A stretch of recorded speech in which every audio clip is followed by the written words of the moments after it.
Hello and welcome to this Intelligence Squared Plus event with me, Kavita Puri, and I am so delighted to introduce our guest tonight, William Dalrymple, all the way in the Highlands. He promises us he has a good connection. Kavita, how are you? I hope you remain with us. So, William, as I'm we all know, in the middle of the Highlands on a very ancient network. It's almost as old as the 1745 memorial outside. So he's also on his son's Mac, so hopefully he can use it. But I'd love to tell you a little bit about William. He is a distinguished historian, writer, and author of the very excellent Anarchy, the East India Company, Corporate Violence, and the Pillage of an Empire. His books have won many awards and prizes, including the Duff Cooper Memorial Prize and the Wolfson History Prize. And he's also the curator of Forgotten Masters, Indian Painting for the East India Company, the first UK exhibition works by Indian painters commissioned by East India Company officials in the late 18th and 19th centuries, which is currently on display in London's Wallace collection. So we'll be chatting for 40 minutes. We would love your questions, which, as Connor explained, you can type in, and we would like to get through as many as we can. So, William, I'd like to begin, really. When we think of the Raj, we think of this 90-year period, which really is from 1858 to 1947. But in the centuries preceding that, the British were in India not as a national enterprise, as we're led to believe, but as a for-profit one. Why has that been forgotten in the telling of our national narrative? it's very interesting, and you're quite right.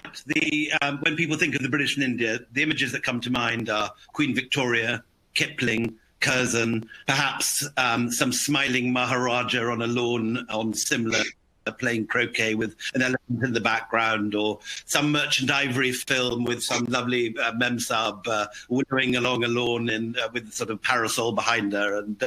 And there are two problems with this. One is that the Raj proper, the period when the government controlled an Indian colony, was, as you said, only 90 years, 1858 to 1947. It's a blink in the eye of Indian history. Mm. But the British, the nation, were involved in India in a very, in a growing and increasingly dominant fashion for 250 years before that, from about 1600, from the reign of Elizabeth I, up to the reign of Queen Victoria. And at that time, it wasn't the British government at all that was in control. It was a corporation, a for-profit corporation, run for no other purpose, as any corporation really is, than to enrich the investors and the shareholders. This corporation that started off as a business trading in spices and then moved to being a business trading in textiles, suddenly in the mid-18th century militarized and conquered the richest empire on earth. It's one of the most unlikely stories in world history. And the important period of that... Yeah. Just to complete that thought. Sorry. For the period of that conquest, the corporation was based in one small London office. Mm. And at the time of the crucial Battle of Plassey, that office was only 5 windows wide, withdrawn back from the street. And for a century after its founding, the head office only had 35 employees.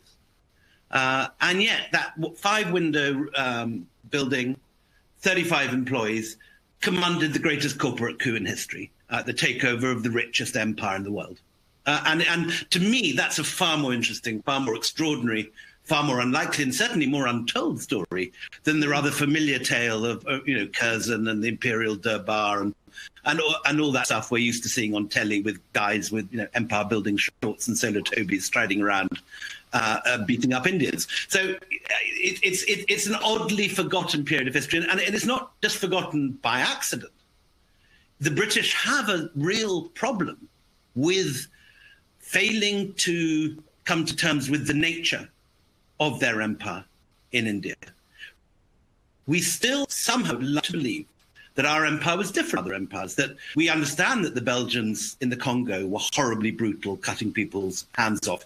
Of course, the Germans were worse, whether in Leon in East Africa or whether the Third Reich is the ultimate satanic empire. But somehow we think our one was different. And that there's Maharajas smiling on the lawn in Simla, and there's pretty girls in tennis shorts, and all those other images somehow change the reality of empire. But empire is never for the colonized. It's never for those defeated in battle. It is for the benefit of those who wage war, defeat other nations, then occupy their countries. And this is a constant through history, whether it's the Romans in Britain, whether it's the Vikings in the Danelaw, or whether it's the British in India in the 18th century.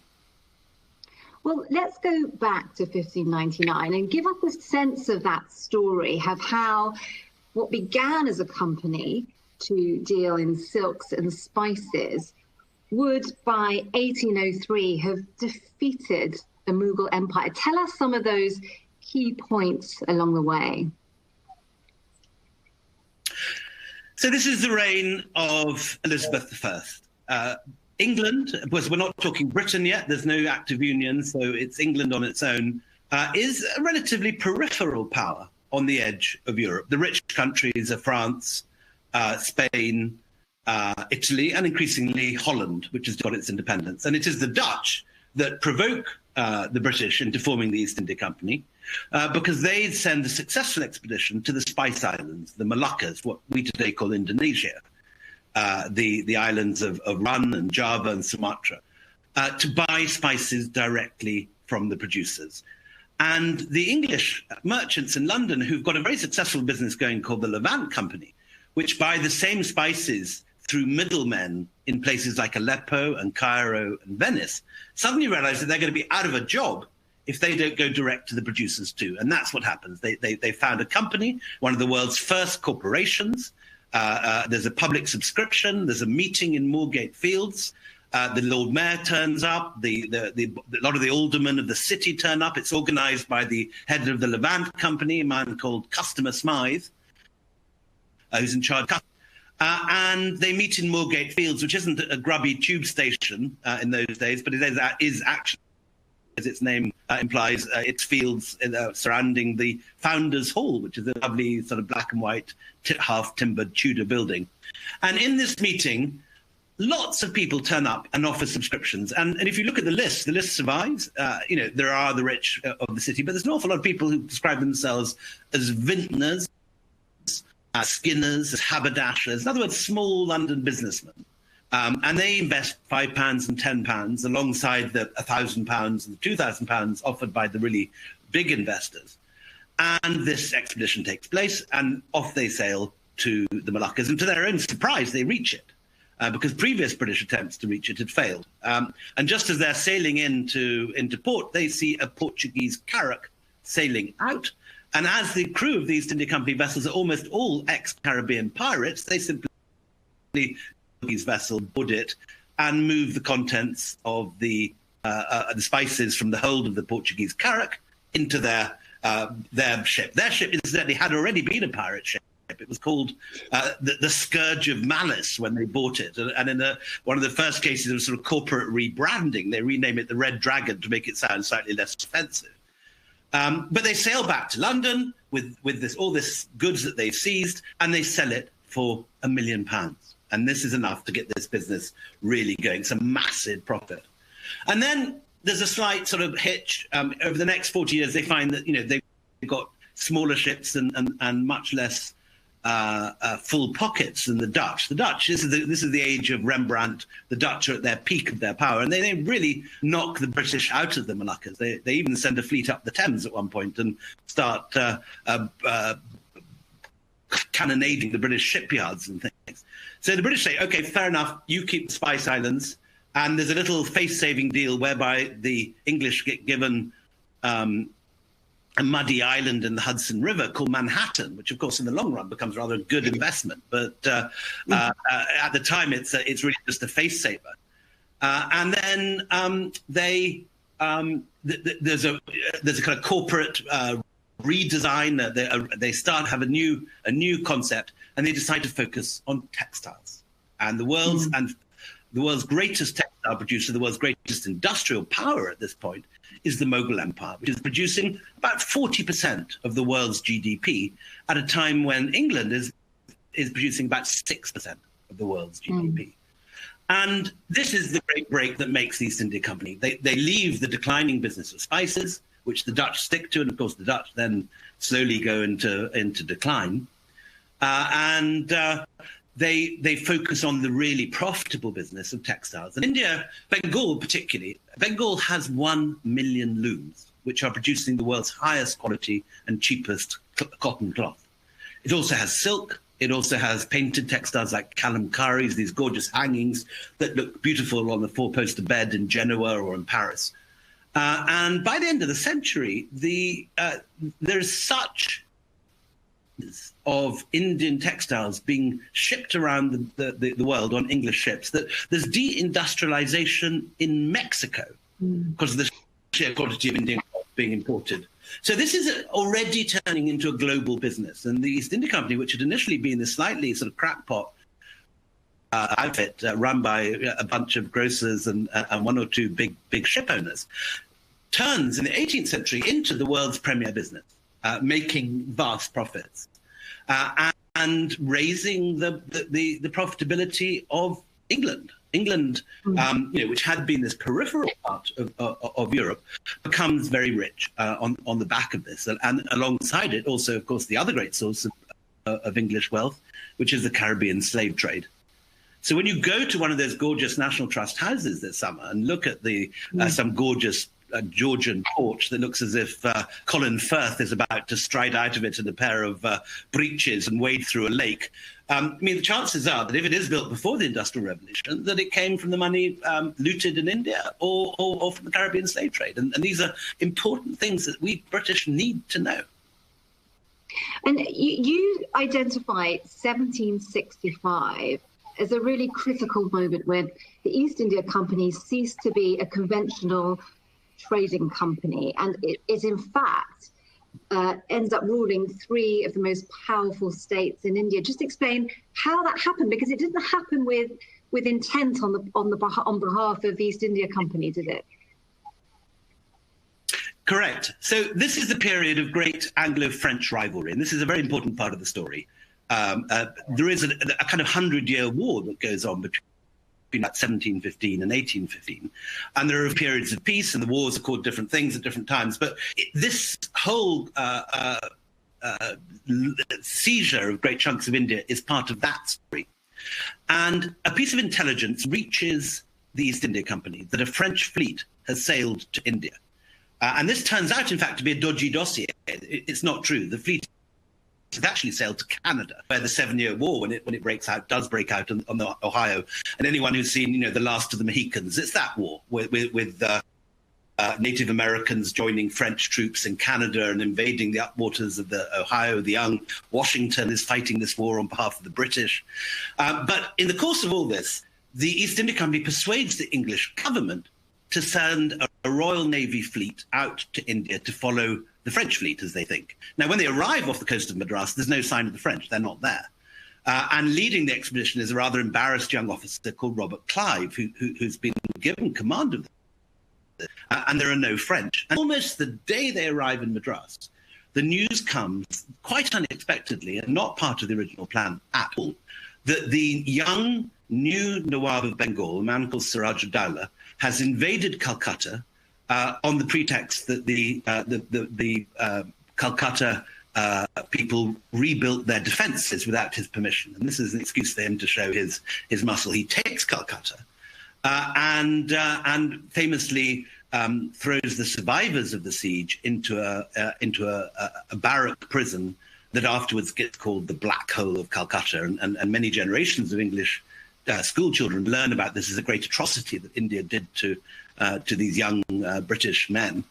And it happened. I mean, people did die. There were far too many people in the prison. It was a hot summer night. There was no water, and a disputed number, but probably 20 or 30 people, 20 or 30 corpses are pulled out in the morning. Well, as soon as Clive hears this, he realizes this is his moment. Rather than sailing back empty-handed with no French to fight, he takes Calcutta. Then the 7-Year War does break out, and he attacks the French command in the north, which is a place called Chandanagar. And at that point, a crucial letter arrives in his hands.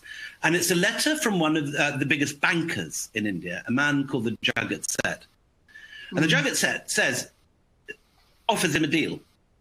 He says, look, I don't like Surajah Dowlah either, enemies.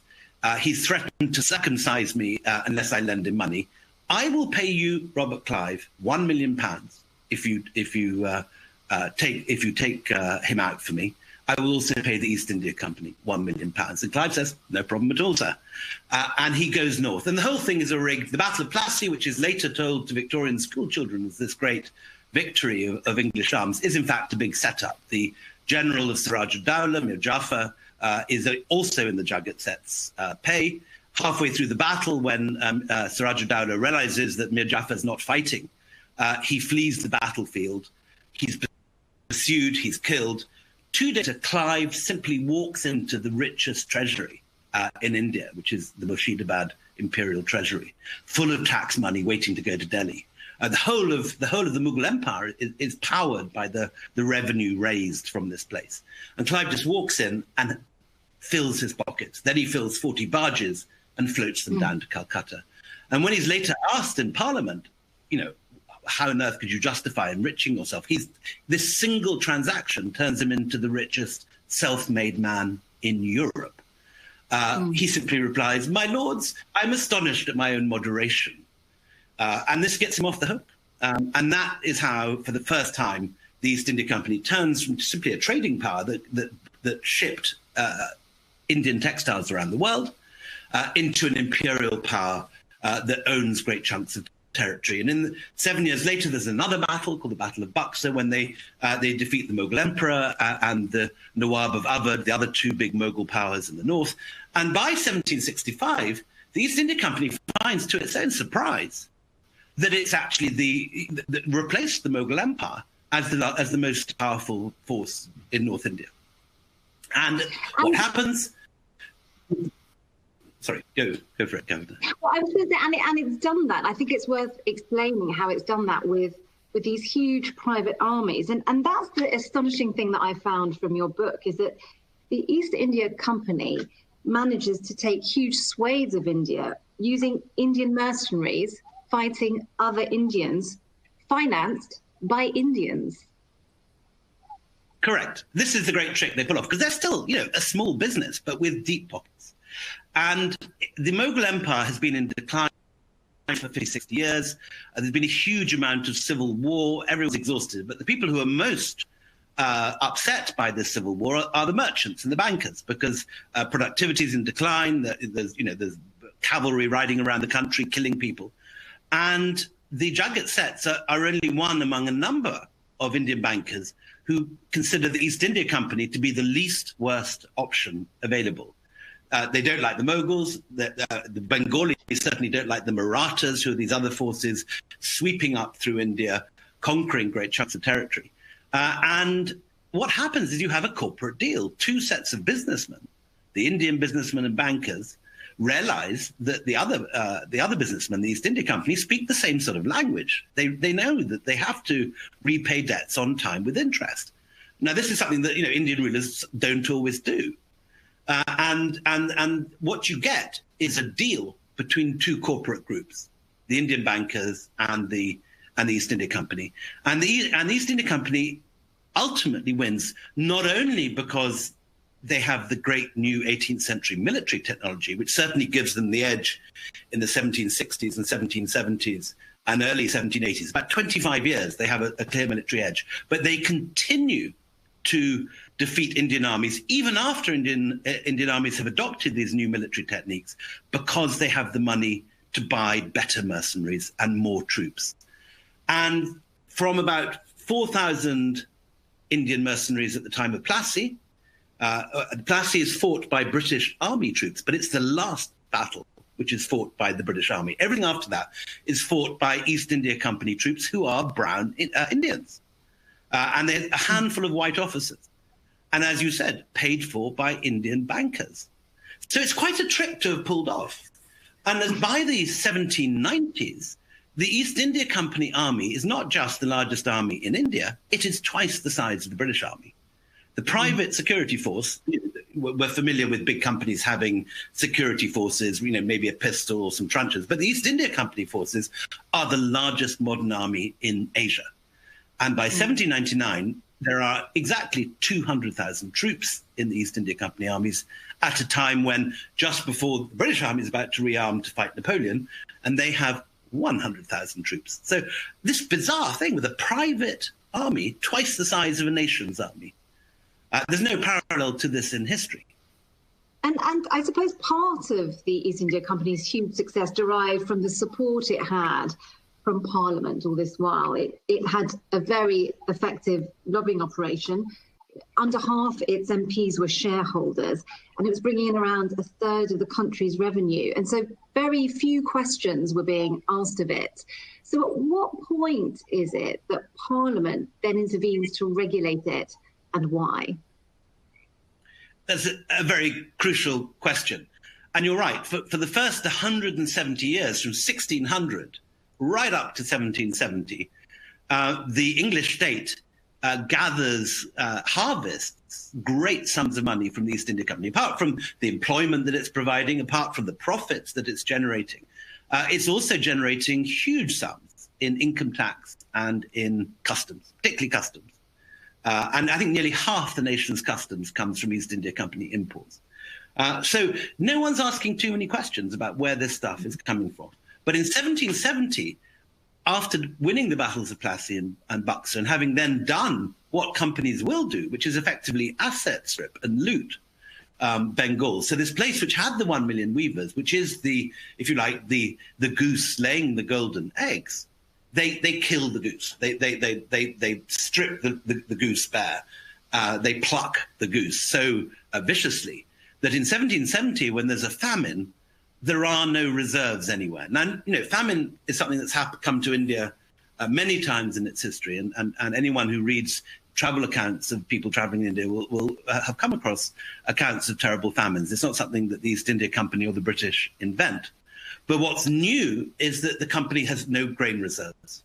Indian rulers know that in years of plenty, they must put aside grain reserves. And they also know that during a famine, they must provide employment. So a lot of the most beautiful buildings in India are built by Indian rulers at a ridiculous scale to provide employment during famines. So most obviously the great Imambara in Lucknow, which is one of the great buildings of North India off the tourist trail, but spectacular and highly recommended to anyone who wants to see fine 18th century Indian architecture.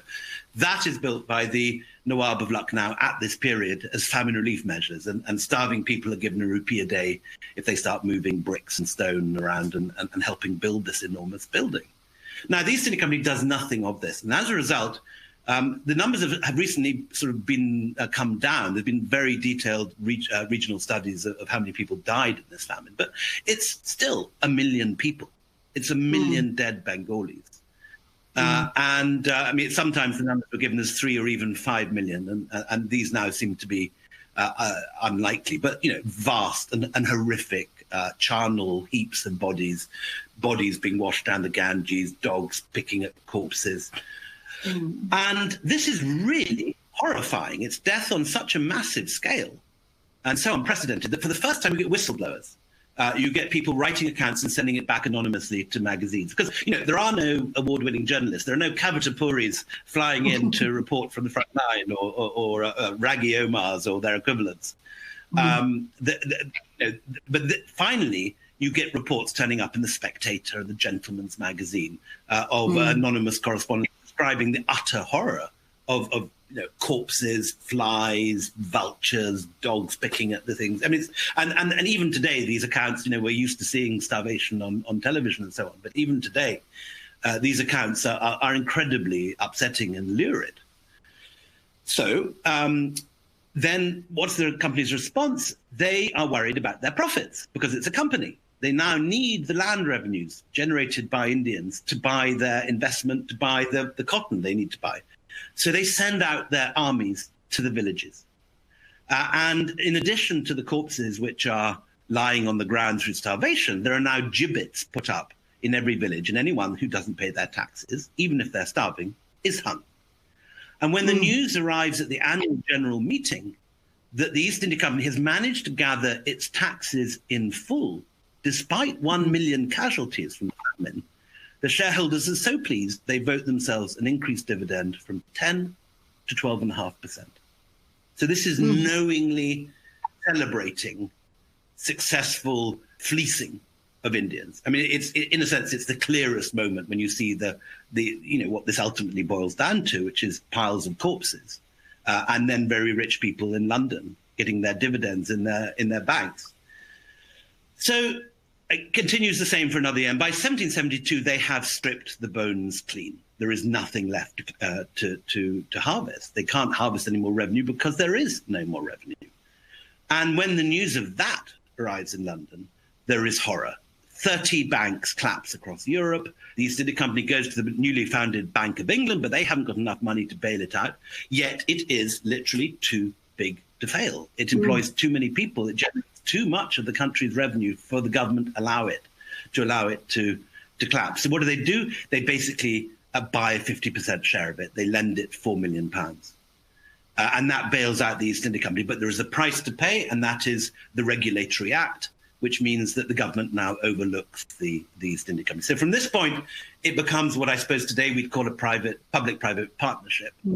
And the government interest in the company then only increases until finally in 1858, following the Great Uprising, which the Indians call the First War of Independence, but which the British call the Indian Mutiny still, when another 1 million people die, this time in action against the East India Company, Parliament finally says enough's enough, and they effectively nationalise the company in 1858. And it becomes an entirely government-run operation. But for the 250 years before that, it isn't a government operation. It is a private enterprise. It is like Facebook or Google or Amazon. Amazon, I suppose, being the closest parallel today.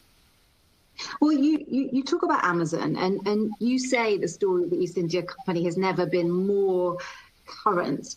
Are there companies today or in recent times who are just so powerful, who might be worth more than the GDP of some countries, who can exercise their corporate power in a way that's similar to the East India Company, who can topple governments, for example, or even have senior roles in government?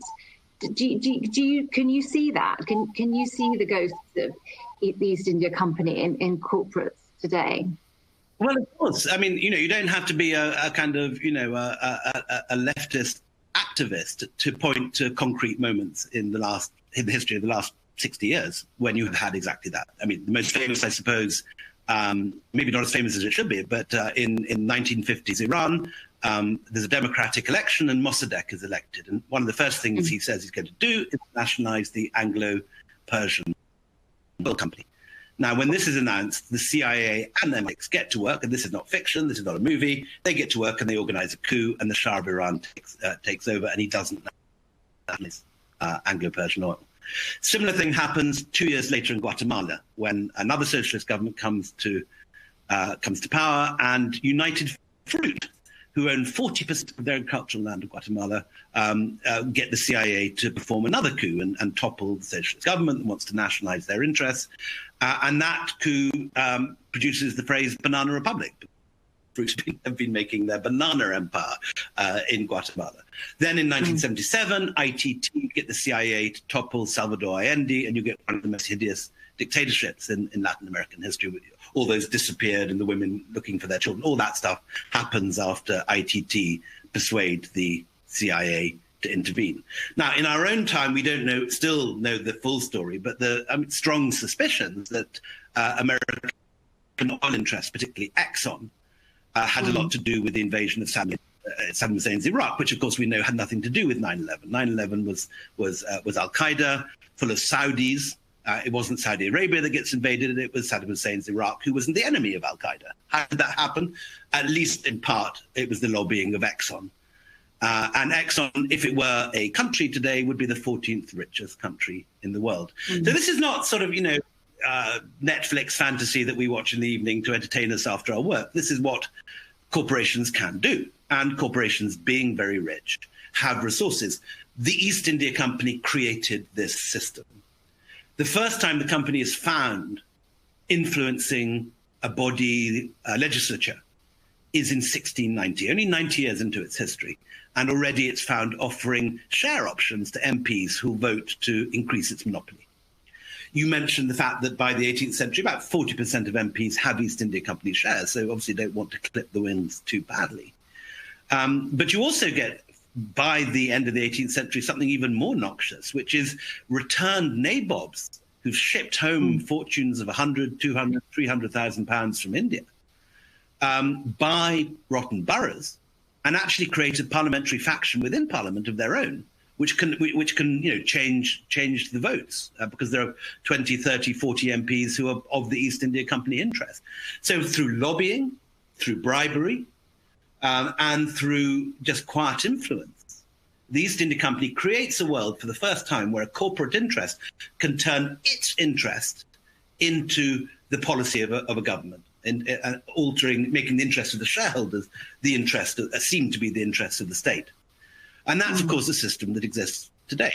Exxon has, it's not a secret. Exxon employs senators. It gives them salaries to lobby for it. And other businesses like Facebook, Amazon, and Google have the same to protect them from taxes. So, there are huge differences. Obviously, Amazon does not contain and does not have fighter jets or nuclear submarines, which would be the equivalent of the cutting-edge East India Company armies of the 18th century. But in some ways, you could argue that these corporations today are richer. Sorry, not richer. They are richer, but they're also more powerful because of surveillance capitalism. Anyone that's got their phone on listening to us this evening may well get East India Company tea adverts in their social media feed tomorrow morning.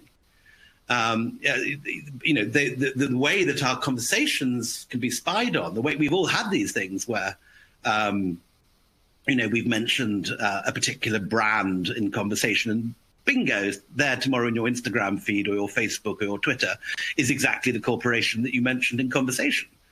So this is going on, and this is a different sort of power, but it's certainly no lesser power. And you talk a lot about history showing this very intimate dance between the power of the state and the power of company, and that corporations can be regulated, but they will do everything in their power to resist that. And I just wonder, do you think, and this is something that states have been trying to do for 400 years, can governments around the world, do you think, effectively regulate the influence of such powerful companies today, especially when corporations and the political systems are so intertwined? Well, it's often very subtle. And there's a story from the East India Company in 1720 that in a way shows the nub of this problem today. 1720, the ruler of the Carnatic comes with his army and surrounds Madras, besieges Madras. And he says, you haven't paid any taxes for the last 10 years. What's going on? You're meant to be my vassals. You're meant to pay every year. And the East India Company doesn't send out an army. It sends out one guy. And he says in perfect Persian, look, by all means, we understand that you can invade us, you can loot the town, and you can burn down, take everything we have. But we'll just go and found our company somewhere else. We'll go and do it in Bengal. We'll go and do it in Bombay. And in a sense, this is exactly the argument that Amazon will use today. If you close us down and tax us in England, we'll just move it to Northern Ireland. If we don't tax us in Northern Ireland, we'll move it to Southern Ireland. Tax us in Southern Ireland, we'll move it to Spain or the Azores or, the Caribbean or wherever it is. And it's the same idea that, that corporations can play off nation states against each other, which is why Amazon today pays no tax, because, every country wants to have its employment, wants to have the benefit of having Amazon employ huge numbers of people in its country. I want to go back to what we talked about at the start and how the East India Company's role in India has been largely forgotten, and our focus has been very much on the Raj. Given the recent debate over statues and knowing what you told us about Robert Clive and actually how he was viewed at the time during his lifetime, Are you surprised that in 2020 that a statue of him still exists in Whitehall outside the Foreign Commonwealth Office? Yes, frankly, I am. The Clive is a particularly clear and obvious case, because at the time he was regarded as an out-and-out crook. He's an extremely violent and ruthless man. And he was hauled before Parliament, accused of insider dealing, accused of all sorts of terrible crimes. And in the end, he just managed to get off some of the worst things. But shortly afterwards, he cut his own throat. He was being reviled across the country. There was a play on in the Haymarket which satirized him as Lord Vulture. People knew about what was going on in Bengal and the famine and so on. Often people defend the British Empire in general, but particularly the East India Company, by saying, we should judge it by the standards of the time. Well, by the standards of the time, the East India Company was judged to be brutal and ruthless and violent. Horace Walpole writes, we have outdone the Spanish in Mexico. They at least had the excuse of religion. We have done it only for profit. And one of the things that cheered me up most wading through these horrors was reading the British newspapers at the time. And the British newspapers are very censorious of Clive. They regard Clive as a monster. People in Britain regard him as a monster. For example, the story of Lady Clive's ferret having a 2,500-pound diamond necklace does the rounds across the country, in the equivalent of the Daily Mail at this time. And people are horrified by this. They don't like these nabobs. So why is the statue of Clive there? If he committed suicide, was buried in an unmarked grave, and was widely reviled, how come that we have a statue of him outside the Commonwealth? Not the Commonwealth, outside the Foreign Office? The answer is that Lord Curzon, at the height of empire, just when the Bengalis were beginning to get the Congress going, and beginning to react against there'd been this division of Bengal that created this mass upsurge of nationalism in 1905 under Curzon. He comes home, and it's he who puts the statue up 120 years after Clive has died. So rather like the Confederate statues in the southern United States that are not put up at the time of the Civil War, but are put up in the early 20th century when the civil rights movement is getting going, Clive becomes a totem for the Edwardians of the foundation of their great Raj, which is now under threat. And so, it would be very hard to think of a less appropriate figure to be standing outside our Foreign Office. This is a man who is convicted by his own letters of massive insider dealing, of massacring populations, of allowing thousands, hundreds of millions to starve to death. And there he is, outside the Foreign Office, at the back street of Downing Street. If Boris Johnson wants to nip out and have a walk in the park at lunchtime, he must pass the statue of Clive. And, we talk about wanting to have a more modern Foreign Office. We want to talk about modern Britain, which has its, a different set of values from those of the Empire. Well, in that case, we should not have Clive outside the Foreign Office. Very, very, very clearly. He is not a figure we should admire today in any way. And so I'm not one of those who calls for, the mass destruction of statues across the country. But I think Clive is a particularly egregious case as someone who was a monster, vicious, violent, ruthless, extremely effective, a remarkable man. I hugely enjoyed writing about him. He's the kind of Lord Voldemort of my book. And he has amazing ability to, each time he takes on his enemies, whether it's Siraj-ud-Dowlah on the field of battle, or whether it's rival directors when he comes home, or finally fellow MPs and groups of parliamentary actions in Parliament, each time he wins. He's a brilliant strategist, and in all sorts of ways, he's a kind of amazing man to read about. But he's a monster, and he's horrible. He's fascinatingly horrible, and he just shouldn't be that. Put him in a museum. Put a plaque. It's a great story. I have tried to get Tristram Hunt to take him into the V&A, but they don't want it. I think the Foreign Office would be very glad to see him, incidentally. I'm told. Really? Is that right? I'm not getting this firsthand, but there have been various newspaper articles written saying that. I've certainly seen in the British High Commission in Delhi, where I live, that the Foreign Office does try and present an image of modern Britain. You have pictures by the Singh twins in the British High Commissioner's residence. They've taken down the pictures of Warren Hastings and Clive, and they want to present an image of modern Britain, a multicultural place where people of all ethnicities can make their careers. This is not what Clive represents. So I think the Foreign Office would not oppose. I understand the removal of Clive to a museum. But it's part. Thank you. It's so central. It's so much the encapsulation of a big British problem. We like to think of our Raj as somehow romantic, G&Ts, Panama hats, all the rest of it. And we persuade ourselves that, that somehow ruling other people against their will and conquering them and exploiting them and asset stripping their country and reducing, this is the most important statistic. India controlled 40% of the world's GDP. When the East India Company arrives, it controls 5% of the world's GDP when the British leave.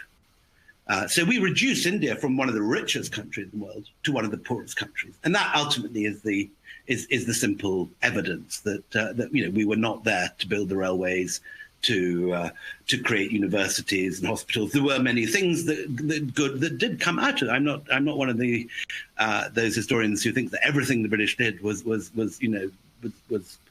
incredibly awful, but cumulatively we reduced a very rich country to penury, which is why India today is regarded as a third world country. And it's only now, 70 years later, beginning to find its feet and take its place back at the center of the world economies. And we all know that, in our own lifetimes, that we'll see India and China ascend to be the richest countries of the world, along with probably America. But, what stopped that over the last 100 years? The answer is British imperialism.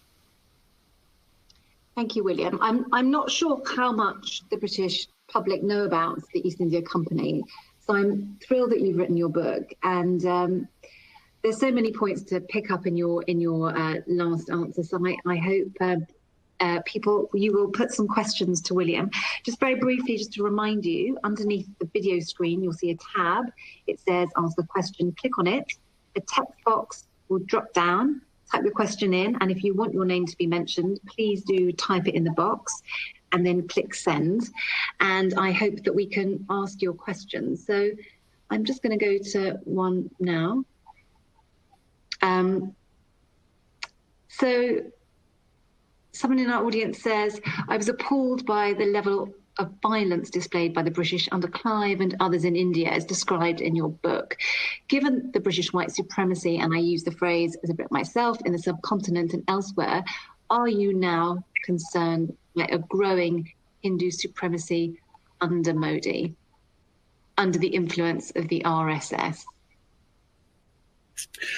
Yes, I am. And in fact, this weekend, I have suffered an attack of Mr. Modi's troll factory. There are these call centers full of people who respond on behalf of his party and the RSS, which is the parent organization of the BJP.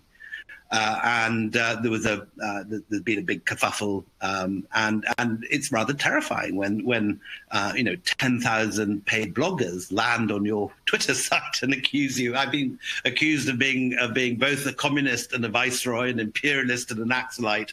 It's all fairly incoherent. But I am concerned, and I'm extremely confident about India's future economically in the long term. I can't see any way that India. It would take a genius to screw up India's economic rise, its return to the top table. 2 or 3 years ago, it finally overtook the British economy for the first time since the 18th century. But it's going to continue to rise. In our own lifetime, we'll see it become many times larger than the British economy. But politically, I am extremely anxious. I think the RSS, which is a company, is a political organization that was founded by people that admired what Adolf Hitler and the Nazis were doing in Germany, and the founder of the RSS specifically congratulated Hitler or the Nazis on Kristallnacht, and said we must do what the Germans have done to their Semitic minorities. So the kind of anti-Muslim rhetoric that you get from the RSS has distinct fascist and Nazi echoes, and historically the two are intimately linked. And yeah, no, it really does worry me, and I worry certainly whether I would want to stay in a country if it does start rewriting its constitution. I mean, we're now very close to the moment when Modi has enough strength to rewrite the constitution, the wonderful constitution written for India in 1947 by Ambedkar and Nehru and Gandhi and all that generation of politicians. Yes, I think, and there's also the sensation in India, I think, very strongly that this is a country which has been under the boot not only of the British, but before that of, according to RSS mythology, certainly, of successive waves of what they call Muslim invaders. And now is the moment. And you do get this sensation that people, want a strong, confident, aggressive country, enough passivity, enough, and that's the kind of cry you get.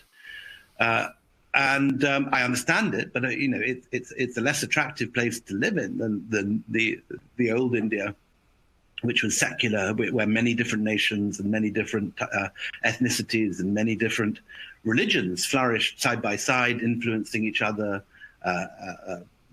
mixing their festivals together and so on. And it was indeed that pluralism of the old secular India that I loved so much. And I doubt, I think we're in for a long spell, if not Modi, then others like him, because there is no opposition. The Gandhis and the Congress Party have collapsed in an extraordinary manner. I mean, William, you've lived there for many decades. Do you see that there might be a time politically that you might come back to live here? Yeah, I do, frankly. And my wife is I think, more anxious than I am. I don't think. I don't want to sound like I'm exaggerating. It's India will continue to be an extraordinary and wonderful country, and there are many people who do not subscribe to the ideologies of the RSS. But I'm not sure whether it's a place that will be as lovely to live in as it is now. We have another question. What do you make of Shashi Tharoor's demand for reparations? Well, Shashi Tharoor, who's a good friend of mine, has not actually made a demand for reparations. He's made a demand for a token reparation of £1, I think, which sounds a bit of a bargain to me, considering the amount of that we took from the country. But what he does want, and this is entirely fair and right and proper, is acknowledgement by the British of what they've done. And as I said throughout this talk, that I think it is a real problem for the British that we don't know what we did in India. We don't know what we did in Northern Ireland. We don't know what we did in great swathes of the world. And other people do. If you go to India, everyone knows the stories of Jallianwala Bagh and other massacres, what happened after the Indian Mutiny. Everyone in Ireland knows about the potato famine. Everyone in Australia knows what happened to the indigenous Australians, particularly the complete extinction of the Tasmanian Aborigines. We are not taught this stuff. And if you go through a British education system, even if you are a historian at A-level, you can get through the entire thing and only hear about, you move from Henry VIII to Hitler, with a brief stop on the way for Wilberforce and Florence Nightingale. So the impression is given that, we've always been the side of the angels. Again, we have the merchant ivory India of croquet and maharajas and elephants, and it's all absolutely lovely. Now, the truth is, no, we were involved throughout the world in mass atrocities. We wiped out whole peoples. We innumerable massacres on every continent. Now, I'm not asking for a massive sort of exercise in national chest beating, but we need to know this stuff. And when we go abroad, we need to know what other people know about us. And we're just not taught it at the moment. It's not on our curriculum at all.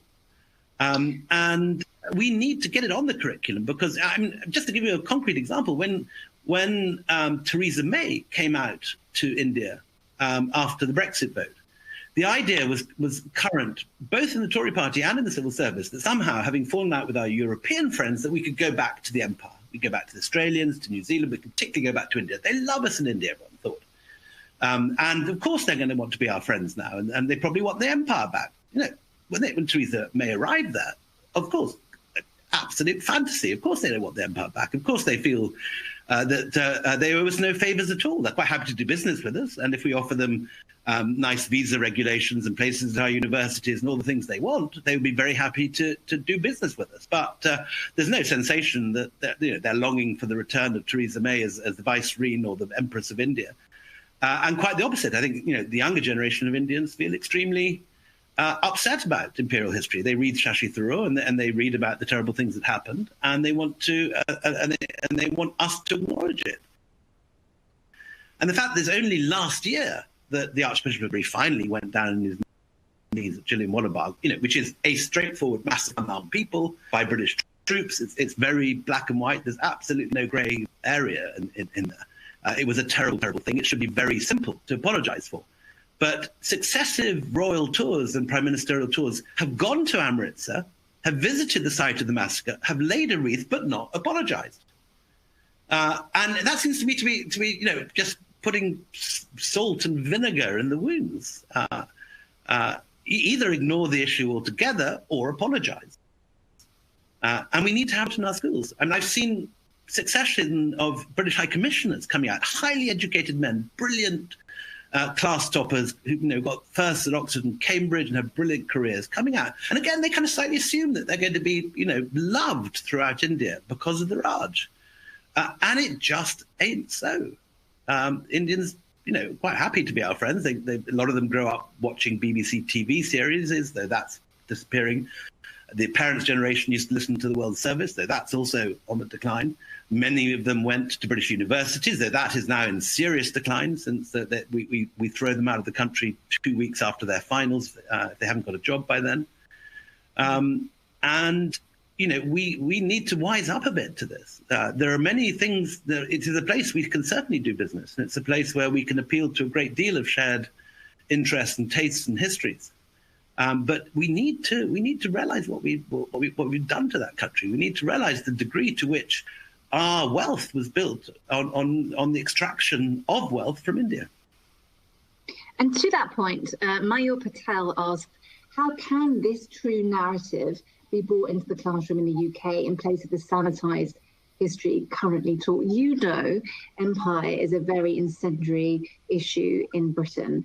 So how do we introduce it within the school system then? Well, I'm not an expert on how to get things through the political system in this country, and probably you, Kavita, would be in a better position to answer that question than I would. But I would imagine lobbying MPs and making your voice heard. At the moment, I mean, we saw only yesterday Boris Johnson crying for land of hope and glory and all the imperial chants at the proms. Now, to someone like that, I think, all this is just sort of leftist whinging. And there is this default position by people like Boris that the empire was this wonderful thing. He started quoting Kipling when he went to Burma, Mandalay, which is rather like sort of quoting sort of Nazi marching tunes when visiting Auschwitz or something. And it's fantastically inappropriate, really quite fantastically insulting. And it's very clear that Boris and Gove do not get this. Both of them have this default idea that the British Empire was something wonderful, and frankly, they need to read a little more history. But I think it's actively damaging our nation's interests at the moment. This national amnesia.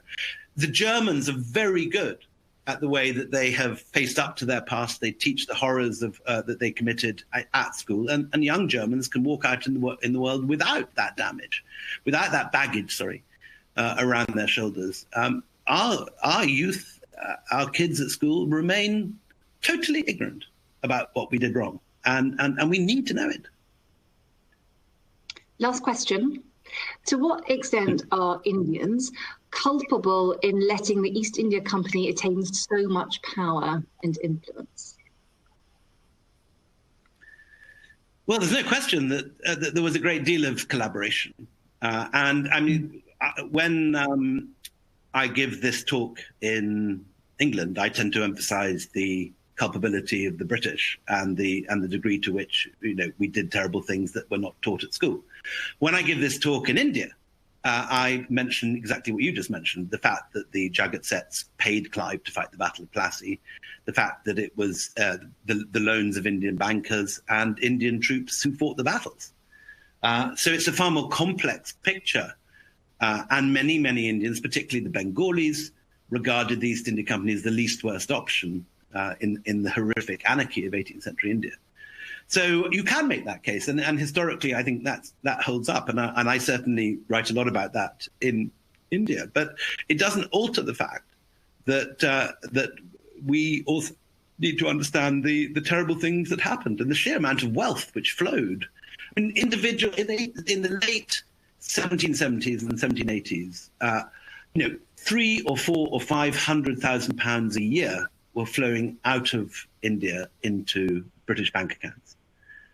To the extent that silver and gold began running out in Bengal because there simply wasn't any left. So much was being shipped abroad. It's a complicated story. It's not black and white. One of the reasons people like the East India Company was that so many of the Mughal and Maratha rulers did terrible atrocities too. And I've tried to be balanced about this. I mean, there are many monsters in this book, and not all of them are East India Company officials. And I think what you've said is an important point. History is complicated. History is not full of angels and villains. It's full of many, many shades of grey. And I very much tried to show that in this book. But it's not a pretty tale. And the fact that our empire in India was founded entirely for the profit of shareholders is something that very, very few people, I think, have taken in. I mean, they knew it in the 18th century. There was absolutely everyone understood the East India Company to be a monstrously powerful and monstrously extractive organization that created huge fortunes for a small number of people over the dead bodies of lots of Indians. This was widely known, and East India Company officials were extremely unpopular in 18th century Britain. But somehow the Victorian whitewash of this that took place during the era of Curzon in the early 20th century has left the country with widespread amnesia about this, and it's time to correct it. And that's, in a sense, why I wrote this book. Well, William, thank you. And I'm really glad you wrote this book. It is an incredible read. It might take some time, but it's worth it. And I think we'll have a paperback next week. Yeah. I'm so glad that connection remained from the Highlands. You can go back now. Have a bit of whiskey. Thank you all for joining us. See some cattle outside after this.